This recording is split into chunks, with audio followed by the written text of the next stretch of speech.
নমস্কার প্রিয় বিয়ার, আপনারা দেখছেন খবর তরঙ্গ। কলকাতায় তৃণমূল ছাত্র পরিষদের প্রতিষ্ঠা দিবসের সভা থেকে গর্জে উঠলেন মুখ্যমন্ত্রী মমতা ব্যানার্জি। তিনি কেন্দ্রের অনুদানের বিরুদ্ধে গর্জে উঠলেন, নির্বাচন কমিশনের বিরুদ্ধে গর্জে উঠলেন এবং বাইরের রাজ্যে বাংলাদেশি বলে শ্রমিকদের হেনস্থার বিরুদ্ধে গর্জে উঠলেন এবং সম্প্রতি দ্য বেঙ্গল ফাইলস নিয়ে যে বিতর্ক সৃষ্টি হয়েছে টেলার হওয়ার পর তা নিয়ে গর্জে উঠলেন।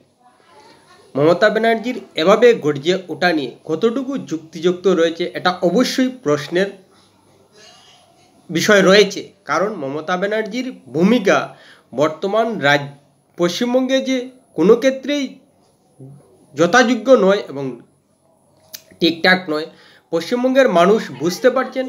কিন্তু তা সত্ত্বেও মমতা ব্যানার্জি অন্যায়ভাবেই বলা যায় একের পর এক অভিযোগ করছেন, কিন্তু তার ভূমিকা নিয়ে যে প্রশ্নচিহ্ন দেখা দিয়েছে সে নিয়ে কিন্তু আত্মসমালোচনা একবারও সভা থেকে করেননি। এখানেই মমতা ব্যানার্জির ভূমিকা নিয়ে সন্দেহটা যাচ্ছে। এক এক করে আসছি যে মমতা ব্যানার্জির এই গর্জে ওঠার কথায় কতটুকু যুক্তিসঙ্গত রয়েছে। প্রিয় বিয়ার, ভিডিওটি ভালো লাগলে সাবস্ক্রাইব করবেন, এতে আপনার ক্ষতি হবে না কিন্তু আমাদের উপকার করে দেবেন। প্রথমত, তিনি কেন্দ্র যে অনুদান বন্ধ করে দিয়েছে সে নিয়ে গর্জে উঠেছেন। তিনি বলেছেন যে ইউজিসির অনুদান বন্ধ করে দিয়েছে কেন্দ্র, 100 দিনের টাকা বন্ধ করে দিয়েছে কেন্দ্র, যার কারণে 100 দিনের কাজ ঠিকঠাকভাবে রাজ্য সরকার করতে পারছে না। রাস্তার কাজ বন্ধ করে দিয়েছে কেন্দ্র, গ্রামীণ আবাস যোজনার টাকা বন্ধ করে দিয়েছে কেন্দ্র। কিন্তু কেন্দ্র যেভাবে বা বিজেপি সরকার যেভাবে পুঙ্খানুপুঙ্খভাবে তৃণমূলের বিরুদ্ধে অভিযোগ করে যে তারা যথাযথ হিসেব দিচ্ছে না বলেই কেন্দ্র নিজে টাকা দিতে দুবার ভাবছে, কারণ তৃণমূল কংগ্রেস রাজ্যে কি করে টাকা ব্যয় করে সেই হিসাব দিচ্ছে না। কিন্তু মমতা ব্যানার্জি একবারও একথা বলেননি যে কেন্দ্রের প্রতিটা উত্তর এবং প্রতিটা হিসেব পাই করে দেওয়া হয়েছে, তারপরও কেন্দ্র টাকা আটকে রাখছে। এবং একথা মুখ্যমন্ত্রী মমতা ব্যানার্জি একবারও বলেন না যে একেবারে সততার সঙ্গে তৃণমূল কংগ্রেস এবং তৃণমূল সরকার সমস্ত কাজের হিসেব নিকেশ সততার সঙ্গে বজায় রেখেই কেন্দ্র সরকারকে বুঝিয়ে দিয়েছে, তবুও কেন্দ্র সরকার টাকা দিচ্ছে না। একথা কিন্তু মমতা ব্যানার্জির মুখ থেকে শোনা যায় না।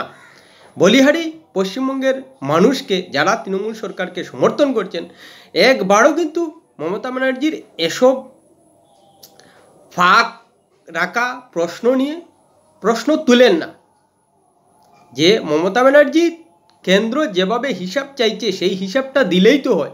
আপনি কেন্দ্রের কাছ থেকে অনুদান পাবেন, তারপর কাজ করবেন, কাজের হিসেব দেবেন না, কাজের টাকার ব্যয় হিসেব দেবেন না, সেটা তো হতে পারে না। আপনি যখন কেন্দ্রের কাছ থেকে টাকা আশা করতে পারেন, তাহলে কেন্দ্রের কাছে হিসাব দেওয়ারও দায়িত্ব বর্তায় রাজ্য সরকারের উপর, তৃণমূল কংগ্রেসের উপর।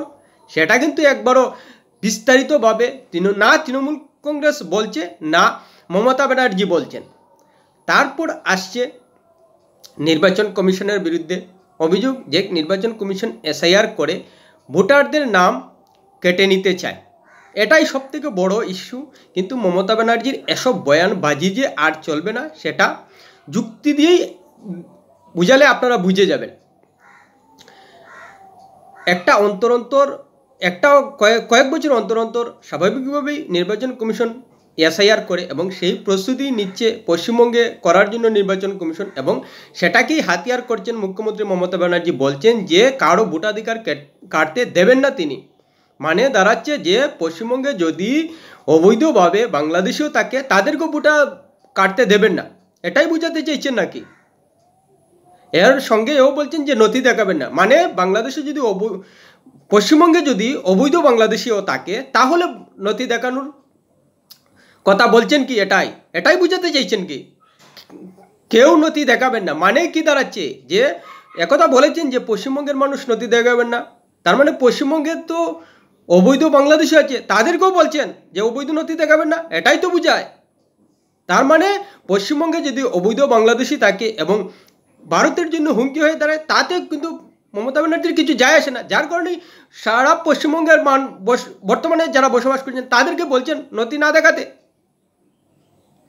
একথা কিন্তু কারো মাথায় আসছে না কিন্তু। অথচ মমতা ব্যানার্জি যাকে বুঝানোর বুঝিয়ে দিচ্ছেন যে কেউ নথি দেখাবেন না, এর মধ্যে যারা পশ্চিমবঙ্গে অবৈধভাবে বসবাস করছেন তারাও পড়ে যাচ্ছেন। এই হলো মমতার চাল। আর নির্বাচন কমিশনের বিরুদ্ধে অভিযোগ তুলছেন। প্রশ্ন হলো যে গত লোকসভা নির্বাচনে তৃণমূল কংগ্রেস যে 29টা আসন পেয়েছে, সেগুলোতে কি সন্দেহ করবেন যে নির্বাচন কমিশন কারসাজি করেছে? 2021 সালে বিধানসভা নির্বাচনে জিতে তৃণমূল যে সরকার গঠন করেছে, কার পরিচালনায়? নিশ্চিতভাবেই নির্বাচন কমিশনের পরিচালনায়। তখন কিন্তু নির্বাচন কমিশনকে নিয়ে সন্দেহ হয়নি, তাহলে এখন কেন হচ্ছে?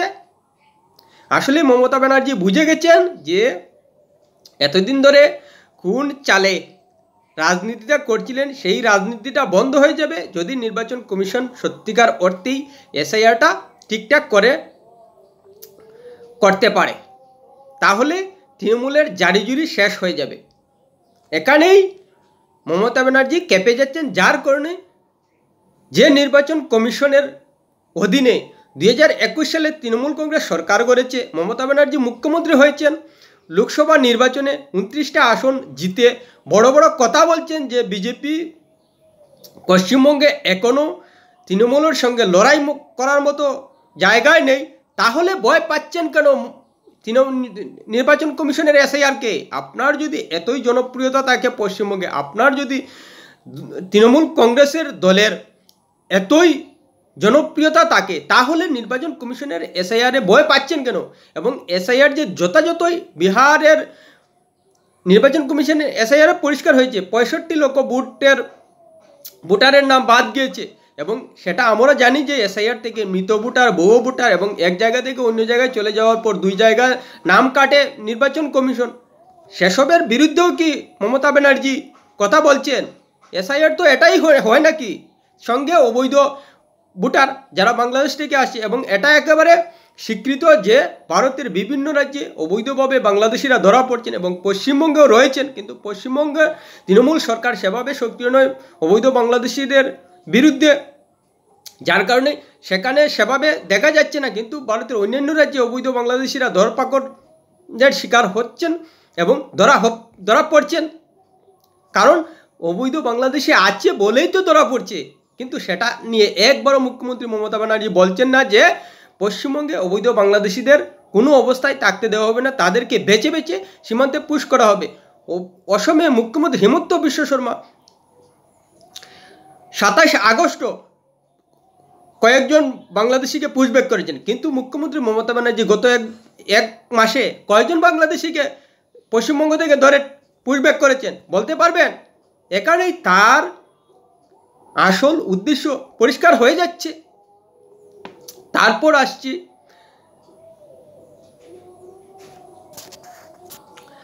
বেঙ্গল ফাইলস নিয়ে। বিবেক অগ্নিহোত্রী বেঙ্গল ফাইলস নামে একটি সিনেমা তৈরি করেছেন এবং তা নিয়ে বিতর্ক সৃষ্টি হয়েছে। বেঙ্গল ফাইলস সাধারণত কলকাতা দাঙ্গার উপর নির্ভর করেই নির্মিত হয়েছে বলে এখন পর্যন্ত যা জানা যাচ্ছে। প্রশ্ন হলো যে বেঙ্গল ফাইলস নিয়ে মমতা ব্যানার্জির এত মাথা ব্যথা হচ্ছে কেন, আওয়াজ তুলছেন? আমি বলবো যে বেঙ্গল ফাইলসকে লজ্জা বলার থেকে কলকাতার দাঙ্গাটাই তো লজ্জা। এখন মমতা ব্যানার্জি ধর্মনিরপেক্ষ মনুষ্যত্বের নেত্রী বলে নিজেকে জাহির করছেন।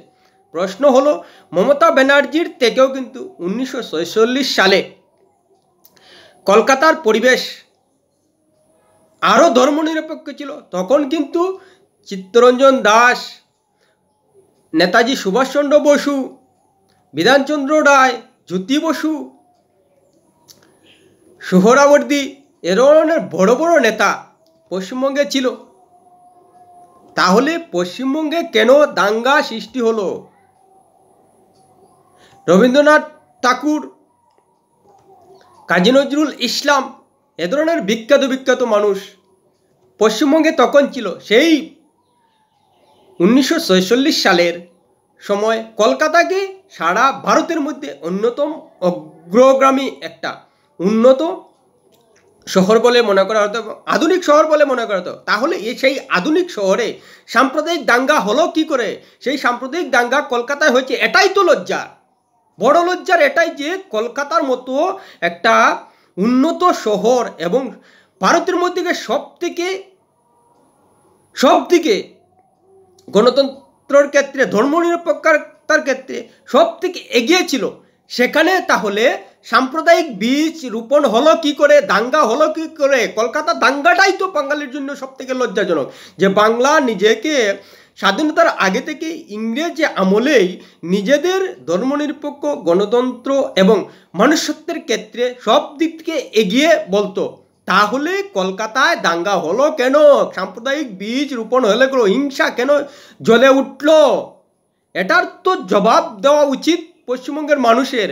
বেঙ্গল ফাইলসকে নিয়ে প্রশ্ন তোলার আগে সে কলকাতা দাঙ্গা যদি শব্দটাই আসে, এটাই তো লজ্জার যে কলকাতা ইংরেজ শাসনেই সব দিক দিয়ে এগিয়েছিল, আধুনিক শিক্ষার ক্ষেত্রে, আধুনিক সংস্কৃতির ক্ষেত্রে, গণতন্ত্রের ক্ষেত্রে, ধর্মনিরপেক্ষতার ক্ষেত্রে। তাহলে সেখানে সাম্প্রদায়িক বীজ কী করে সৃষ্টি হলো, কী করে হিংসা হলো? যদি এতই উন্নত হয়ে থাকে 1946 সালে কলকাতা, তাহলে সেখানে সাম্প্রদায়িক হিংসা কী করে জ্বলল? সেটাই তো সব থেকে বড় লজ্জার, ইতিহাসের লজ্জা। এবং যতবারই কলকাতা দাঙ্গা মানুষের মধ্যে জাগবে, তখনই কিন্তু কলকাতার জন্য লজ্জার, যে সব দিক দিয়ে কলকাতা উন্নত হওয়া সত্ত্বেও সাম্প্রদায়িক হিংসা কী করে দানা বাঁধল? এটাই তো সব থেকে বড় লজ্জার। এটার উত্তর কিন্তু কলকাতা না পশ্চিমবঙ্গের কেউ দিতে পারবেন না, যে কলকাতার মতো সব দিক দিয়ে উন্নত থাকা একটা শহরে কি করে দাঙ্গা হলো, কি করে সাম্প্রদায়িক বীজ দানা বাঁধলো? এটার উত্তর কিন্তু কেউ দিতে পারবেন না, না কলকাতার মানুষ দিতে পারবেন, না পশ্চিমবঙ্গের মানুষ দিতে পারবেন। এর থেকে লজ্জাজনক আর কিছু আছে? হ্যাঁ, এখন বিজেপি হয়তো সাম্প্রদায়িক কথাবার্তা বলে এবং হিন্দুদের মন জয়ের জন্য পশ্চিমবঙ্গ জুড়ে প্রচার চালাচ্ছে, কিন্তু 1946 সালে তো বিজেপি ছিল না, আরএসএস ছিল না সেভাবে পশ্চিমবঙ্গে, কলকাতায়। তাহলে তখন কি করে সাম্প্রদায়িক হিংসা দানা বাঁধলো? সেটার কি কখনো তলিয়ে দেখেছেন পশ্চিমবঙ্গের মানুষ? কলকাতা দাঙ্গা এই শব্দটাই তো সব কলকাতার জন্য লজ্জাজনক, পশ্চিমবঙ্গের জন্য লজ্জাজনক। যদি নিজেদের এতই ইংরেজ শাসন থেকে উন্নত জাতি বলে জাহির করেন, তাহলে উন্নত জাতির ভেতরে থেকে কি করে সাম্প্রদায়িক হিংসা, সাম্প্রদায়িক ঘৃণা জন্ম নিল? এটার উত্তর কিন্তু কেউ দিতে পারবে না, কেউ দিচ্ছেনও না। আশ্চর্য এটাই লাগছে যে নিজেদের এত উন্নতভাবে কলকাতার মানুষ, অথচ সেখানে সাম্প্রদায়িক হানাহানি হয়ে যায়। কিছুদিন আগেও আমরা দেখেছি পশ্চিমবঙ্গে মুর্শিদাবাদ কি ঘটেছে। তাহলে এত উন্নত একটা রাজ্য নিজেদেরকে গণতান্ত্রিক মনুষ্যত্বের বিবেক বলে জাহির করেন, সেখানে সাম্প্রদায়িক হিংসা কিভাবে দানা বাঁধছে? এই হলো মমতা ব্যানার্জির আসল কথা। আসলেই তিনি জানেন যে পশ্চিমবঙ্গে তৃণমূলের পায়ের তলার মাটি সরে গেছে, যার কারণেই কেন্দ্রের কাছে জবাব চাওয়ার আগে কেন্দ্র যে জবাব চাইছে সেই কথা কিন্তু জনগণের সামনে বলতে পারেন না, শুধু কেন্দ্রের বিরুদ্ধে অভিযোগ জানান। কিন্তু তার বিরুদ্ধে যে অভিযোগ রয়েছে সেই অভিযোগ জনগণের কাছে পরিষ্কার করুন না, সেটা কিন্তু মমতা ব্যানার্জি একবারও করেন না। এটাই তো আমরা দেখতে পাচ্ছি। বলিহারি পশ্চিমবঙ্গের মানুষকেও যে এত দুর্নীতি, এত অরাজক পরিস্থিতি পশ্চিমবঙ্গে হচ্ছে, এবং সম্প্রদায় দেখে দেখে মমতা ব্যানার্জি যেভাবে সাম্প্রদায়িক দৃষ্টিকোণ থেকে রাজ্যের মানুষকে বিচার করে কড়া পদক্ষেপ নেন এবং নরম মনোভাব দেখান, সেটাও কিন্তু দৃষ্টিকটু লাগছে। একজন মনুষ্যত্ববোধ থাকা, নিজেকে জাহির করা মুখ্যমন্ত্রী মমতা ব্যানার্জি ধর্মীয় দৃষ্টিকোণ থেকে কড়া অবস্থান নেন, নরম মনোভাব নেন, সেটা কিন্তু নিজে একবারও বিচার বিবেচনা করেন না। এর থেকে লজ্জাজনক আর কিছু। আমি বলবো যে ভারতের যত রাজ্যের মুখ্যমন্ত্রী রয়েছে সব থেকে নির্লজ্জ মুখ্যমন্ত্রী হলেন মুখ্যমন্ত্রী মমতা ব্যানার্জি। না হলে সাম্প্রদায়িক দৃষ্টিকোণ থেকে কোনো অবস্থায় রাজ্যের মানুষকে বিচারের ক্ষেত্রে দু চোখে বিচার করতেন না। ভিডিওটি ভালো লাগলে লাইক শেয়ার কমেন্ট করবেন।